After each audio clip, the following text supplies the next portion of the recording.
Welcome to another amazing episode of Unsealed and Revealed. Claps, clapping. Everybody claps? Is everybody clapping? No? Is my place empty and I can't hear claps? That works fine. My name is Jeff May. I am your host, and with me, as always, I have our resident Sixth Scale expert, Guy Klender. Guy, what's the news, bud? Hey, I am here in studio, Jeff, and it feels fantastic. Oh, look at you! Oh, look at that! Yes. There. I miss it. Hopefully soon enough I can be near you in that studio. Can't wait to get back there. And with me on the ones and twos, I have our moderator, Cassidy. Cassidy, say hey. Hey. Hi. Hey, Cass. Now, Cassidy, as always, will be on all the social media. She will be on the ones and twos, checking all your questions, comments, and concerns throughout the episode across all platforms. So don't be afraid to ask those questions, and she will pipe in for Guy or myself, and we will be there to answer them for you. Now, today, I'm very excited. If you don't know, I'm a fan of the character. We are going to be taking a look at the Daredevil Shadowland Sixth Scale Figure, which Guy has with him. Guy, you excited about this one? I am. He's really, really neat looking. I really like him.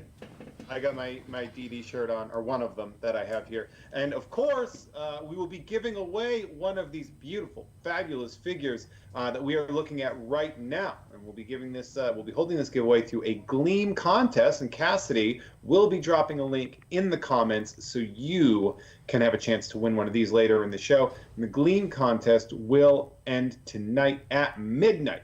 Now, because I am so generous and so kind, and so in love with each and every one of you, I have been given a secret code that will grant you 1,000 bonus entries in the Gleam contest. I will say it one time. How many times, Guy? Once and only once. Just the one time, and then probably 6 or 7 times after that, just because I'm kind during the show, so make sure you're listening for that. Now that we got all that out of the way, Guy, I'm going to need you to go into this figure because I am clamoring for it. Boom. Let's do this. Let's do this. Okay, we're going to take a look overhead and show the box art first. This is in that kind of dark, deep red, and it is done as the comic style art, and even has that pixelated comic print, so that kind of dot pixelization. You've got up here the Daredevil Shadowland variant sticker on there. I'm going to flip and I should add that this is by Sideshow. Yes. Yeah. A larger photograph character on the back. Now, this is that shoebox style, so let's slide this up and off. We're going to set this. Look at that. Oof, that is cool. Isn't that cool? Isn't that cool? And again, that just real fun, bright colors. It's just that neat pop. It's a surprise when you open it up. You know, that you're not expecting. You think it's going to stick with that red scheme. I loved this. Yeah. Well, I mean, Daredevil, the original costume was the black and yellow scheme, so that works. All right. Cute little bumblebee. So here we go. There is our figure inside. We're going to lift this up and out, and then I will move our box away. I want to quickly show this, that on the, there we go. Can you see the double? The D and D. Oh, all right. Yeah, look at that. Okay, boom. There it is. I see that real good. Daredevil. There it is. There. All right, so a little bit of it on the underbox. Now this is a 2-tiered tray. The lift off, and the top tray has our figure. All right. So we're going to take him out, and then I'm going to show you the lower tray as well. Lower tray, what we have on our lower tray is his different hands, that dual height base, as well as his weapons. Yeah. All right. Let's take a look at that base as well from there. Really neat. The stone and then the grate, sewer grate. Are you familiar with the Shadowland storyline at all? I have not read the Shadowland storyline. I did order it from my local comic book store that did open yesterday, so I'll be able to get into it. I think I know that store. I think I just went to it. Yes. It's a great storyline. It's about 10 years ago, so around 2010. Shadowland was essentially Daredevil invoked the spirit of a demon, and he sort of runs sort of Hell's Kitchen in a very not so benevolent way. But it's very fascinating. It's a very great. But the costume has become this popular for a long time now. Since its debut, this has been like an all-time favorite. Yeah. Now, is this the costume that he predominantly wears now? During the Shadowland. During the Shadowland series. Predominantly, he always kind of comes back to the. You hate to put it in the comics books version. It's like the red spandex. Okay. Design red. The one here. That guy. This one right there. But there have been so many great designs. There have been the Daredevil TV design, the 2003 film design.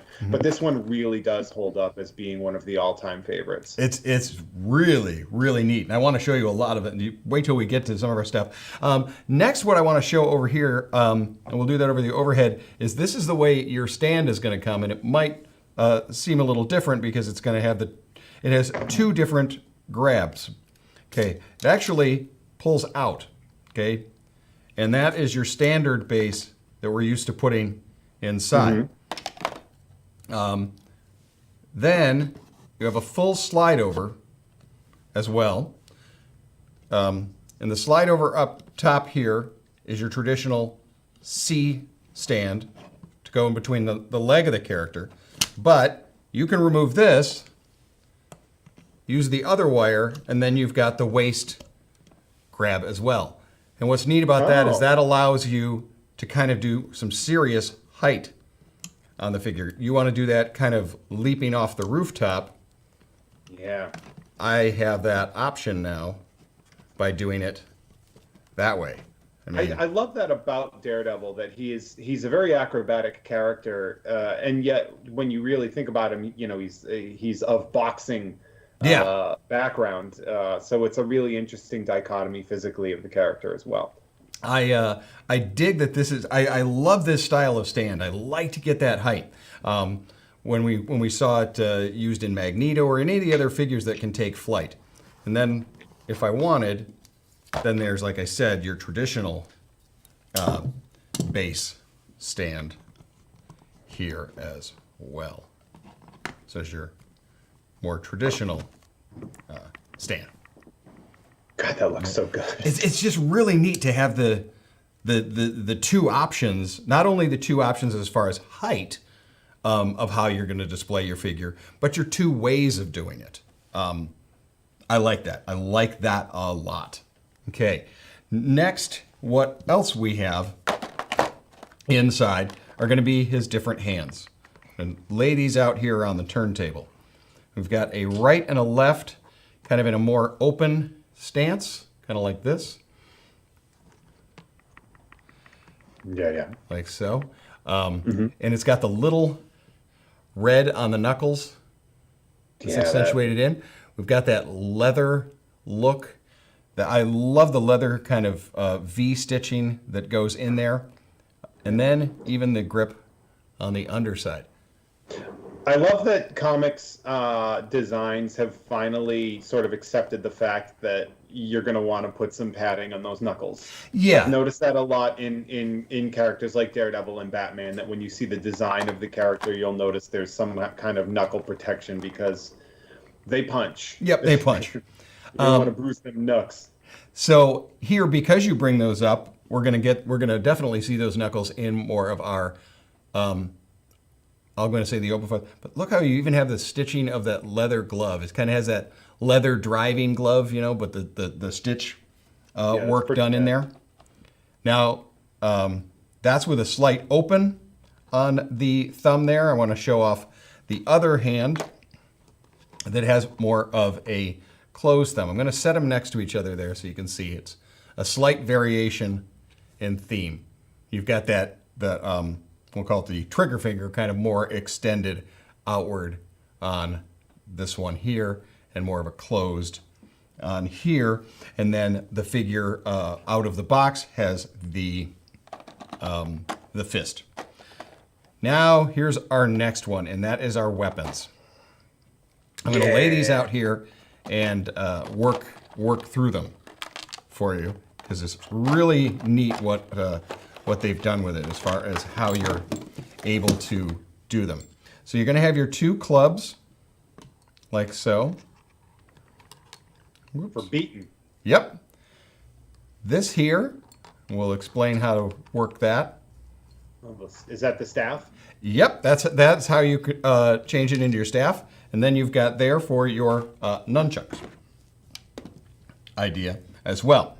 So let's take a look at how those work. Here's one of the individual sticks. All right, and down at the base, it removes. Okay, there's a little remove cap, hollow out inside. All right, now what that allows you to do is, when I do it into the nunchuck, boom, attach into each one. And when you do the staff, slide it down on so. Sturdy metal construction on this, okay, which is great.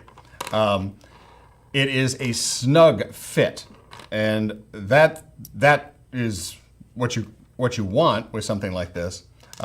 So be gentle when you're first putting it on here, but a little turn as you do it, and of course close to that, boom, then I've created.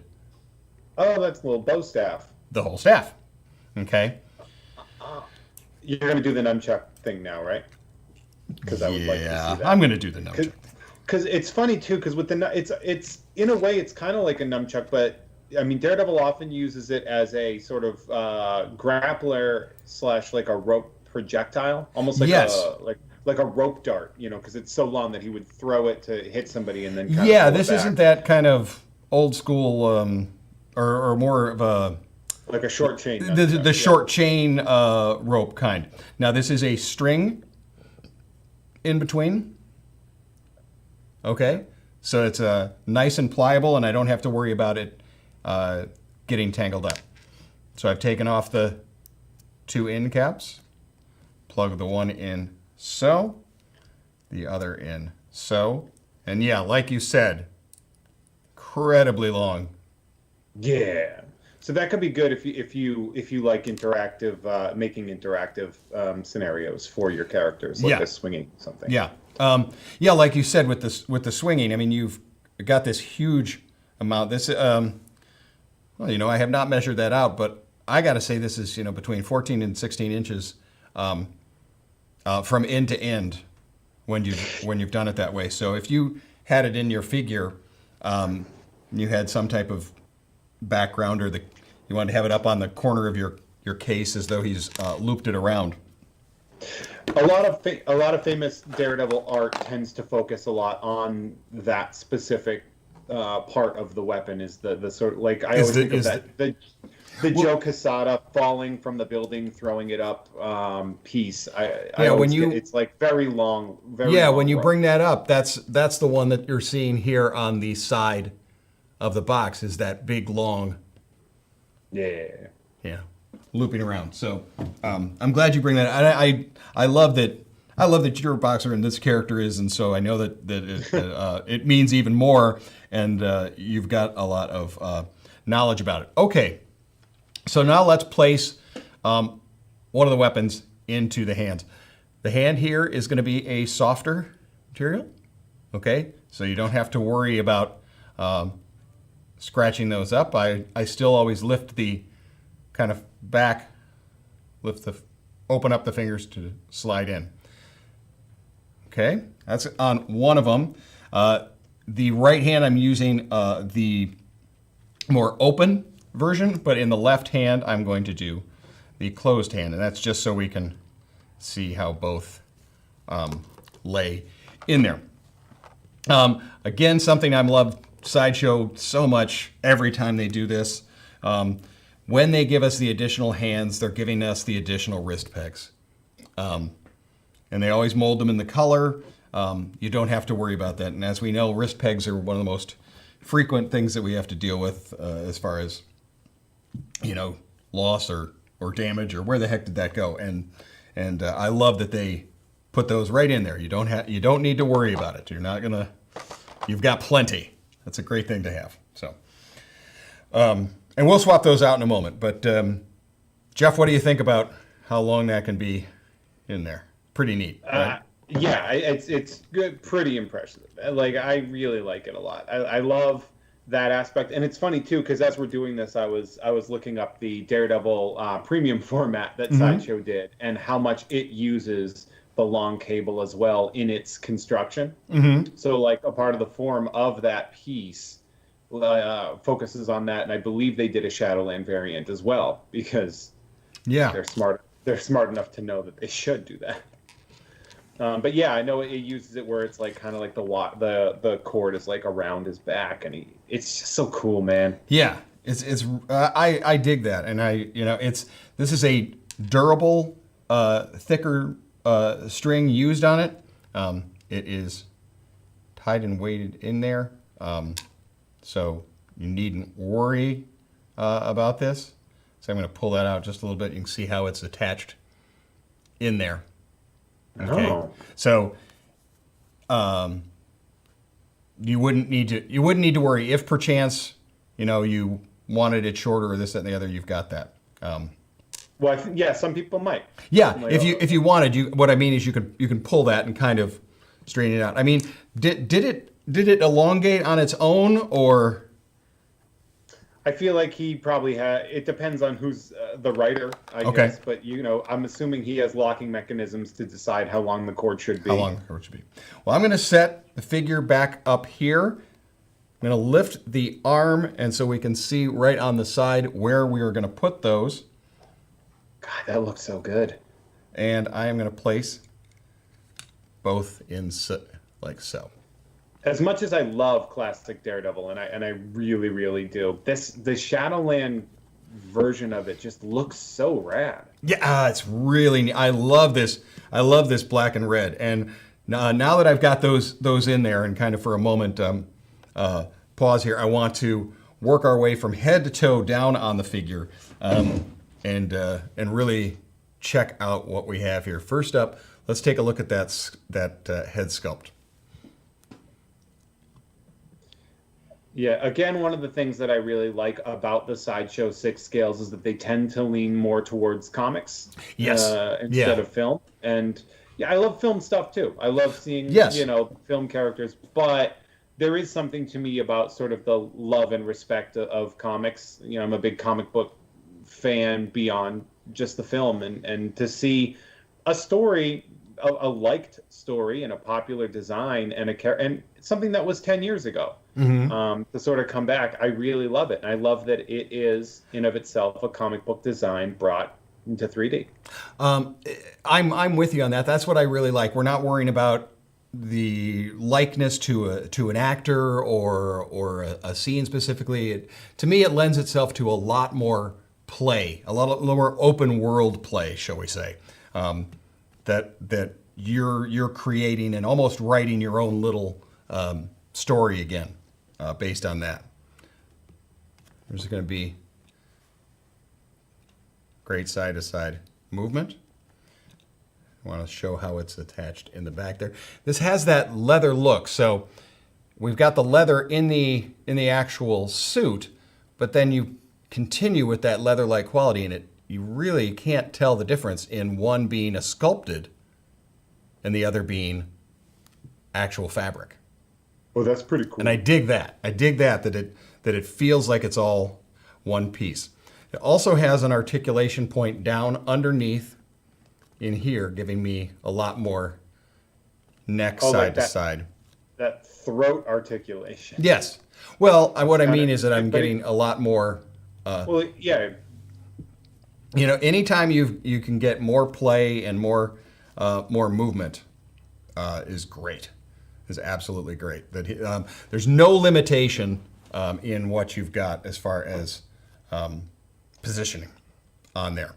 Now let's work our way down. We've got the leather, fat, and then the fabric, the crossed pieces up here. Just that super tiny stitch. How they stitch so gosh darn small. But I love it. For those of you at home, it's leather-like. That's not true animal leather. So correct. I believe the term is vegan leather. Yes, this term is this Daredevil is. I think he's vegan. Yes. Even though it's all black, there's the variation. We're getting that shiny because of the leather and that matte finish as far as the fabric. And so it's breaking up what would be just a solid look. So even when we come down here and we switch in between leather and fabric. We've got that red leather belt. I love that buckle too as well. That's good. Now this is positioned. And it even does go through actual belt loops. Oh. All right. Now, this is not a removable costume. That's one thing we want to say right off the bat. Yeah. Okay. In fact, this isn't like ones we've seen before where maybe he has the zipper and a cape covers that or anything. No, he was sewn into this thing. Yeah, man. Yeah, which is great. It's absolutely great. Take a look down here on the arm. Here's where we get away from the fabric and the leather-like and go to, again, like you talked about, his... Now, yeah, elbow pads are a good idea, knuckle protection. And there is going to be a plastic element. His pads there. That's cool. I like that design, the stitching design in the back. Isn't that neat? And just how tight and accurate that is. The incredible V pattern. Yeah, shout out to the cut and sew and graphic arts department too, and the sculptors obviously. Well, and I love the hints of the red stitching, that just gives it additional lines. Like this one here is done in stitching, but these here and under here on these is the fabric itself, or up here we've got the red seam of leather and then red stitch, red seam of leather. I mean, really neat when you break up those lines versus just a solid color all the way down. So let's work our way down. We'll go back to where we were with the belt. The belt buckle is plastic, as well as the holder for his weaponry. I love that, where it has the arrow design kind of pointing downward. It's also something to talk about because we've seen this in the Sideshow Six Scales before. Mm-hmm. When you look at characters on page, they have kind of like flat designs because they're generally like the spandex vibe to it. Yeah. But in 3D, you're going to have to make that pop. We saw it with Magneto. We saw it with the Flash. These characters that have generally sort of monochrome costumes, and yet you see it here where it was just generally like a black, red, and occasionally gray, and to make it pop. Yeah. What Sideshow is doing is from taking that the two-dimensional into a three-dimensional. And without, like we've said before, there's not a film to base this on, or a physical suit, that we've seen photographs or anything of. These are drawings, and they bring them to life this way. Again, with that red outer leather and the red stitch. No, it's rad as hell. There. On here, these are leather that attach and wrap around the leg to hold it on. And I'll move it there so you can see the buckles. Then we're going to move our way down. Here, just like we had on his elbows, he has the same type of guard on his kneecap. I love the stitch work around the knee. Yeah. To me, that's the neat part, is seeing those tiny stitches that create a line and create a movement, even in a still where he's going to be in a static thing at the moment, but there is movement and life brought to it. Now let's take a look at those shoes. Let's show the shoes. Bam! Ooh, those are good. Look at that boot. This is not a dress shoe. This is a seriously dealing with bad guy boot. Well, this comes to speak to the character itself too, which is like, yes, a martial artist. Yes, somebody that was trained by Stick, and this character itself is the leader of the hand. And yet he is from New York. He comes from a relatively brutish fighting background. So I really like that. I like the boots. They have this power aspect to them. They do. You don't think of Bruce Lee wearing combat boots, and yet it makes sense for the character. Now let's take a look at the design on them as far as how they move. We've continued with that both in the front toe and on the back heel, that same design of kind of the little armaments. I'm going to move the stand out of the way so we can take a look at it. When we move that, the whole boot is movable right up on the front. See how we got our lacing goes all the way down, but when I tilt it downward,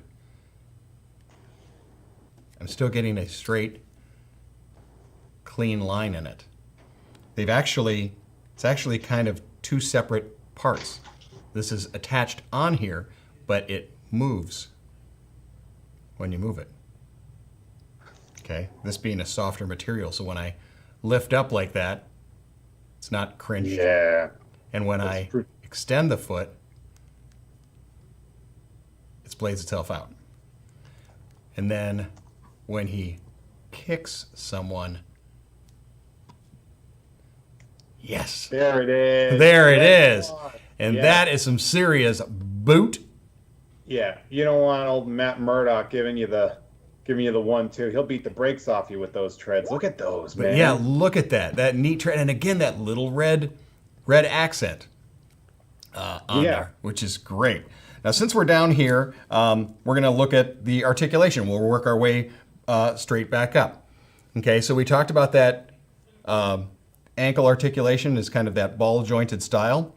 See, here's what I was talking about. What I like is that when I move the foot this way to go down into kind of a flat thing, this is, kind of lifts itself up. But when I go downward, it still does. It's great. It gives it that. It looks like a solid boot, but I'm getting so much play out of it. Getting so much range, which is really just a neat thing to have with it. As far as our knee back, we're at 90 and a little bit more for that. So that's about the extent on that for the leg as far as back. As far as kick back, got about a 30 degree. And forward, again about another 30 or so. Got his foot tilted up there. Our side to side or open stance, we can do a good, almost solid splits out of the character. Yeah. Oh, yeah. That's. Yeah, I got him kind of propped up at a moment, but you'll be able to get your that deep split on. Your deep poses. It looks like his knee is. I wouldn't do that if I was posing it, because it looks like his my left. I'm guessing your right knee doesn't look necessarily comfortable. Well, no, and that's again an articulation point is that you do have the leg twist, and so when I did that, I kind of it twisted the leg out. So again, you'd straighten it the way you need to. For those of us that are just joining us, a guy right here has the Sideshow Sixth Scale Daredevil Shadowlands piece right here that we're going through, and we are going to be giving one of these beautiful babies away. We are giving a Gleam contest that Cassidy has access to, dropping the link in the chats eventually, and I, of course, have been given a code that I can deliver. Guy, are you a comics reader at all? I mean, you said you ordered some. Did you read Daredevil back in the back in the day? I read original Daredevil, and I did not read the Shadowland series. So that's how I didn't know him in this particular. But I did read the origin ones. Yeah, I'm a big fan. I mean, they sort of rebooted it in the late '90s, early 2000s under the Marvel Knights line with Kevin Smith. Kevin Smith was the one that came in. That's the ones I read. Yes, working with Joe Quesada, and then David Mack worked with them, and then you saw Bendis and Mack, and then Bendis and Alex Maleev, and it was this really, really golden age for that, and it's continued with Brubaker, and then Mark Waid, and then Chip Zdarsky, and all the people they've worked with. But it really did start with that Marvel Knights imprint.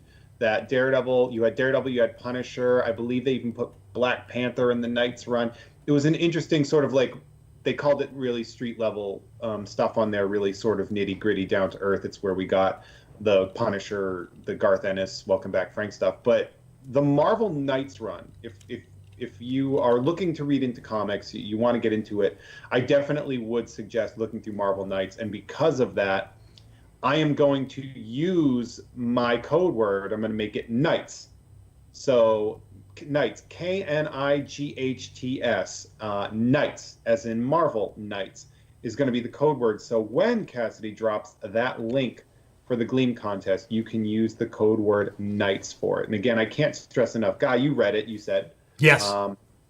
And it's just very good. And really something to get behind. Yeah, I picked that up at Jay and Bob's Secret Stash. That was the first comic I actually bought there was a Daredevil. Was that Daredevil one that he'd been part of? So yeah, I have it in both soft cover and hardcover, and the hardcover actually has that image that I was telling you, the Casada with all the winding stuff, and I'm not 100% sure I can technically show that on here, but you guys have Google image search, you can figure it out. You can figure it out.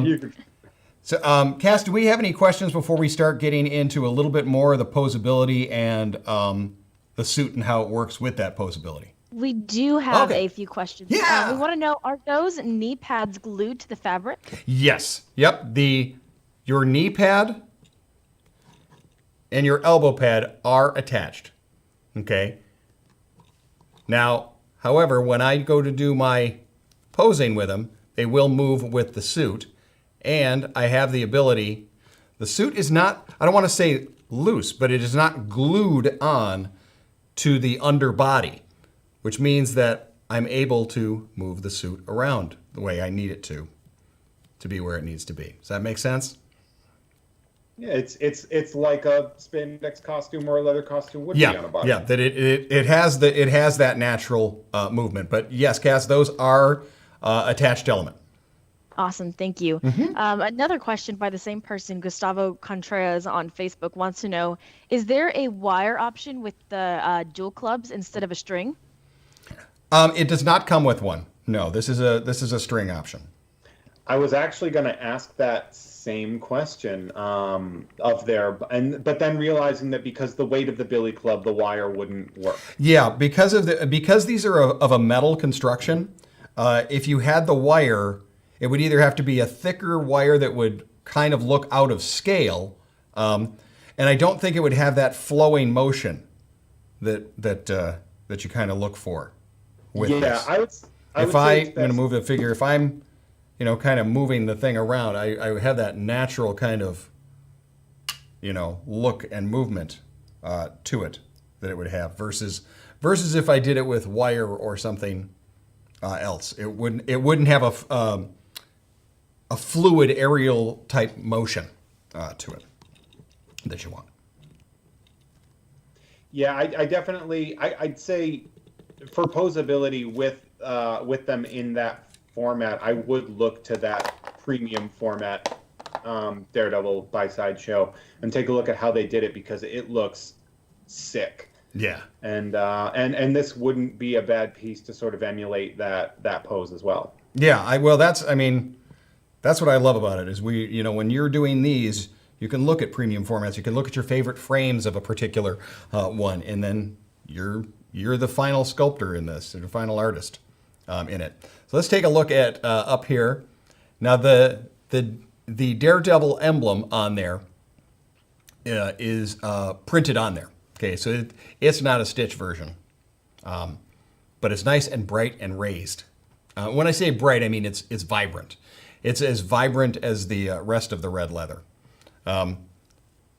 articulation, we can go straight up on there. So, oh, hey, look at that. He won the boxing match. Yeah. That's what you do, yeah. Is that what you Yeah. do? It is, isn't it, Jeff? Cameron, I did it, yeah. So, yeah, I did it. But it's going to have that kind of double shoulder that allows those front poses together even more. So you're able to, put them all the way together. Which is kind of neat if you wanted to, do the staff like that. So you're not going to be concerned about that. And then I'm gonna have to back start for flight. Guy, I'm gonna text message you a bunch of photos of boxing stances that I want you to put him in. Oh yes. That would be fun. That would be fun. I'm not gonna text message you these things. But wouldn't that but I do want to. That would be another neat thing to do. Is that because you said he's a boxing character, is to look at that to really get kind of a movement on it. But I love the way the suit is done. That I'm not worried about the natural movement of the leather or the fabric is the way the suit would move. So it's not one of these, I feel like it's crimping up, or that's a non-issue. And this is not one that I'm concerned leaving in a dramatic action pose is going to limit the lifetime of my figure. I'm not in the least bit concerned with this one here. So yeah, it looks really sturdy from a costume perspective. Yes. All right, now let's take a look at one of our viewers' favorites is to see what torso range he has. Quite a bit. So, Terry, look at the life we can. Oh yeah, shout out to master poser Terry Smith. But as a, let's see, can I? Oh God, that looks so good. Is that a semi-decent boxer thing? I mean, no, but No. Well, the irony is that when boxing, you'd want your hands as tight to the body and face as possible. Okay, well then, we'll do as you say. I can just tell you. Okay, yeah. So like, right hand up towards like the ear, like he's talking. Right hand toward ear. Yeah. If there's anybody in the comments that wants me to do posing stances, type out how you want it to be, and Cass will tell me. Okay, so that's up. And then left hand a little bit lower, and then sort of twisting so you can see the back of the hand up there, and that's like a base level of a okay. boxing stance. How'd I do? What about the head? You want chin down. Chin down. This is good. This is great. This is exactly this is fun. For those of you watching, this is a rare time that Jeff and I actually get to play with the same toy together. So I kind of dig it. Actually, this asks me a question for posability. Can you bring that right arm lower and in a little bit more? This one here, lower and in a little more, like so. Oh wow, that's actually yes. There we go. Nice, get in there. Yeah, and then try to pull that left arm a little tighter to the body. Left arm, a little tighter to the body. By doing that, what I'm going to do is, we've talked about that the shoulder can move back. I'm going to move that back a little bit. Yeah, keep that tight, and boom. Yeah, so that fist should be right in front of his mouth a little bit. Yeah. Hey, that's not so bad. Hey, there we go. Okay, so ladies and gentlemen, with the help of my boxing instructor, Jeff, I was able to do a lifelike boxing pose. Do me a favor, can you make the feet perpendicular to each other and then spread out with a slight bend in the knee? So the feet don't run parallel, they run perpendicular. So left foot facing forward, right foot facing to the right. And slight bend. Are we standing upright, or are we getting a little crouch on the... You get a little bit of a crouch, yeah. You want to keep it nice and tight. Oh, this is good, I like this. How's this? Yeah, that's great, actually. You see, the heels aren't supposed to touch the ground, so that works on that back foot. And now it looks like both feet are facing in the same direction, though. I'm going to need that right foot to stagger out towards the right a little bit, so that the feet are running on a perpendicular axis. How'd we do? Oh, I like that. Oh, I like that a lot. Yeah. All right. Oh yeah. Thank you for helping me with this guy to give him a little bit of life in that boxing style. Obviously, with his weaponry and this, that, and the other, you're going to do different stuff, but brings a lot of life to him, and that's the neat part. So, like I said, with that torso. Now, yes, no, you're not going to sit that way, but look at how much movement I have in that torso. So much. Great movement in the torso. In the crouch down. All right. Get quite a bit of bend in the waist. I'm like, that's not a good boxing punch. No, that would. But look at it. Whoosh! Look how he avoided that punch. But get your movement back there for waist, and quite a bit in leg as well. So he's got some great flexibility, as we talked about, and that suit really just kind of continues the line. And I like that this isn't a snug bodysuit, that this is more purposeful. It's tactical. Those leather pants are not clubbing. Yeah. Pants. Periodic reminder that leather is armor. Correct. Like, for those of you RPGers out there, that used to be the first form of armor you would get, would be like a leather armor. That would be as you're working your way up to the good stuff. Yes.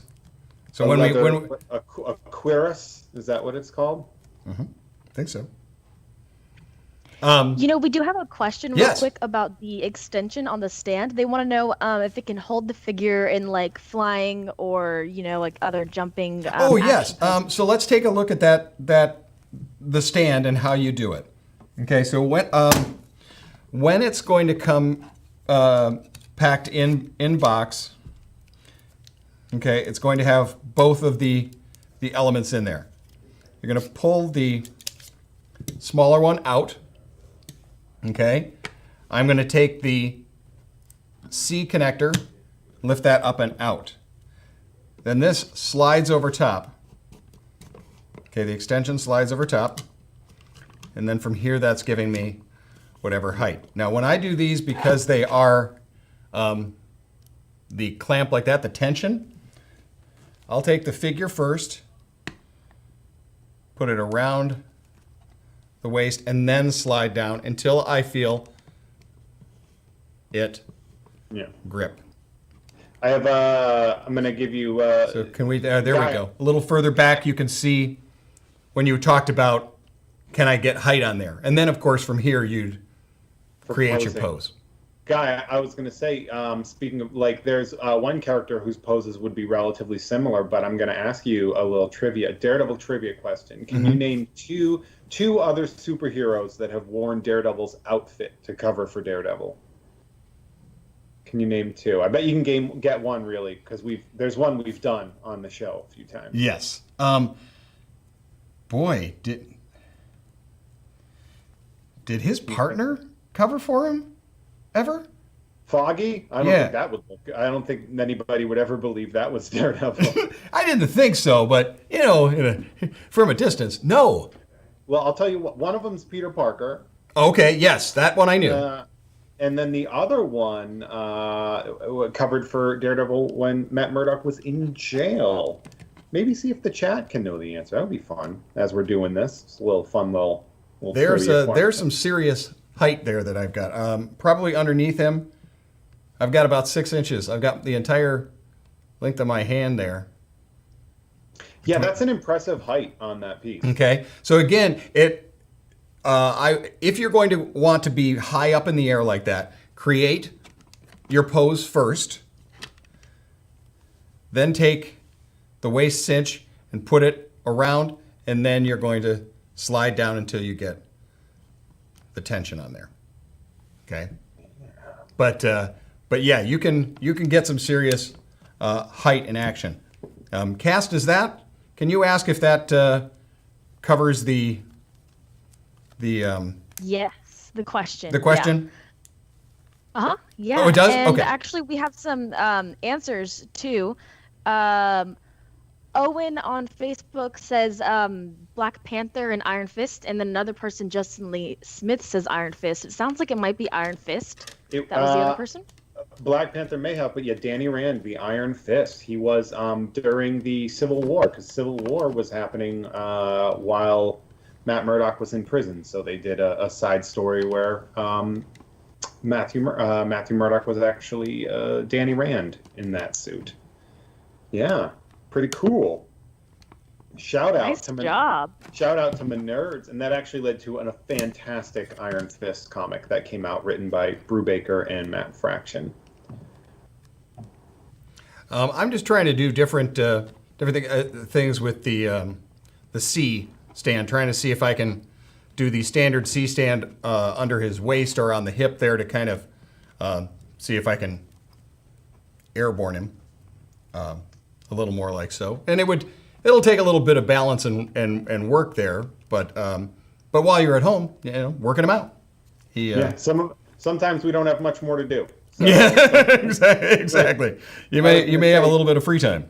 Yeah, now's a good time to start working on those poses. And does that answer what was needed to know as far as the stand itself?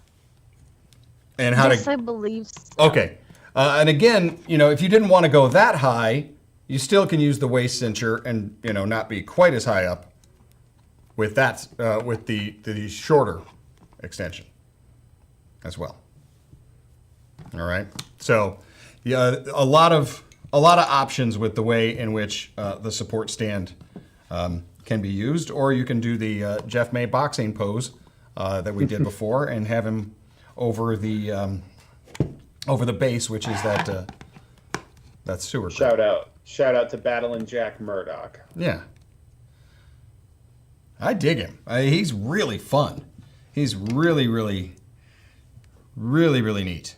From design of the suit, which was obviously done in 2-dimension and first in the comic, to get a 3-dimensional representation of that and to have it have so much life.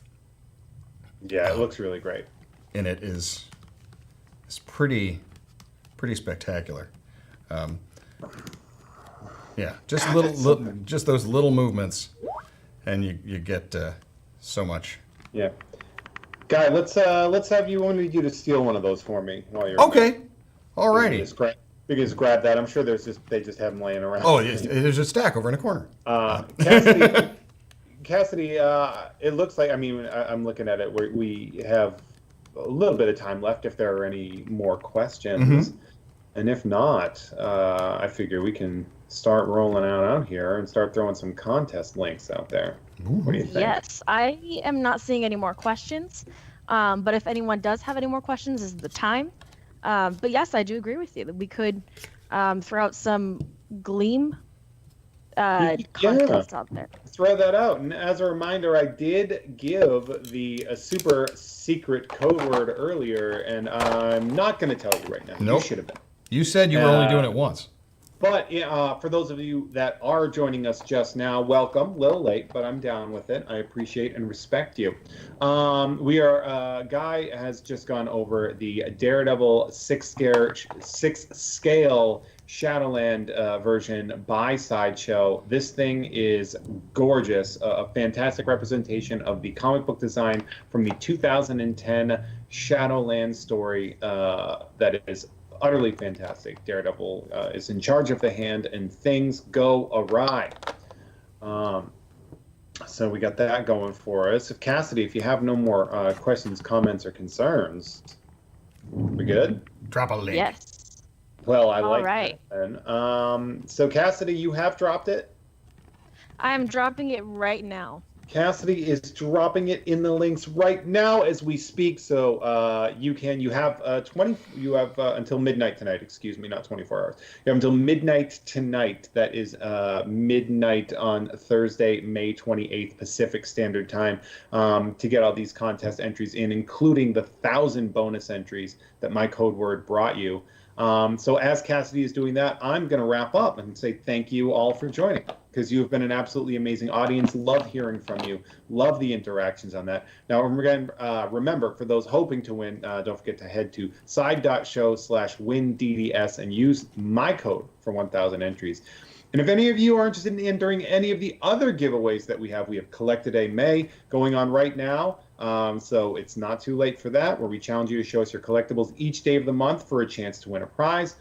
Today, it's Throwback Thursday, meaning we want to see your oldest collectibles that you have for a chance to win the Little Mermaid statue by J. Scott Campbell. I love those stuff. I love what he does. I love his art. I've loved it for a long time. Cassidy is dropping that link right now. Hey, Guy. Yes, sir.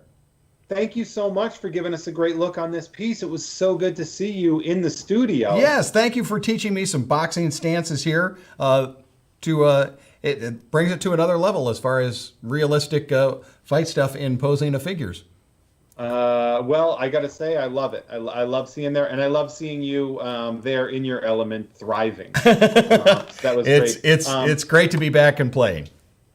Shout out and thank you to Cassidy for handling all of the amazing interactions with people through social media. Don't forget, we are here every week. I know today is Thursday, but we will be back Monday at 10 a.m. Pacific Standard Time for the upcoming week. Back in our slot. Yeah, we're going back there. So we have another episode of Unsealed and Revealed coming up for you. We'll be looking at the Han Solo Mud Trooper 6th Scale by Hot Toys. I'm really excited about that. I love. I loved Solo, so I'm just excited about that no matter what. Jeff, I had no idea. You have just enlightened me on what we're doing, and that's been one of my favorite Star Wars films recently. I was crazy excited about the film and loved it, and can't wait to talk about that figure. Cannot wait. Thank you. Solo to me is the most fun Star Wars movie. It is. It is such a fun ride, and I can't wait to talk about that and the figure with everybody coming up. Now, that being said, thank you all so much for sticking around. Thank you, Guy. Thank you, Cassidy. Thank you for all of the crew here. And, of course, thank you all for watching. And, as always, don't forget to let your geek side show.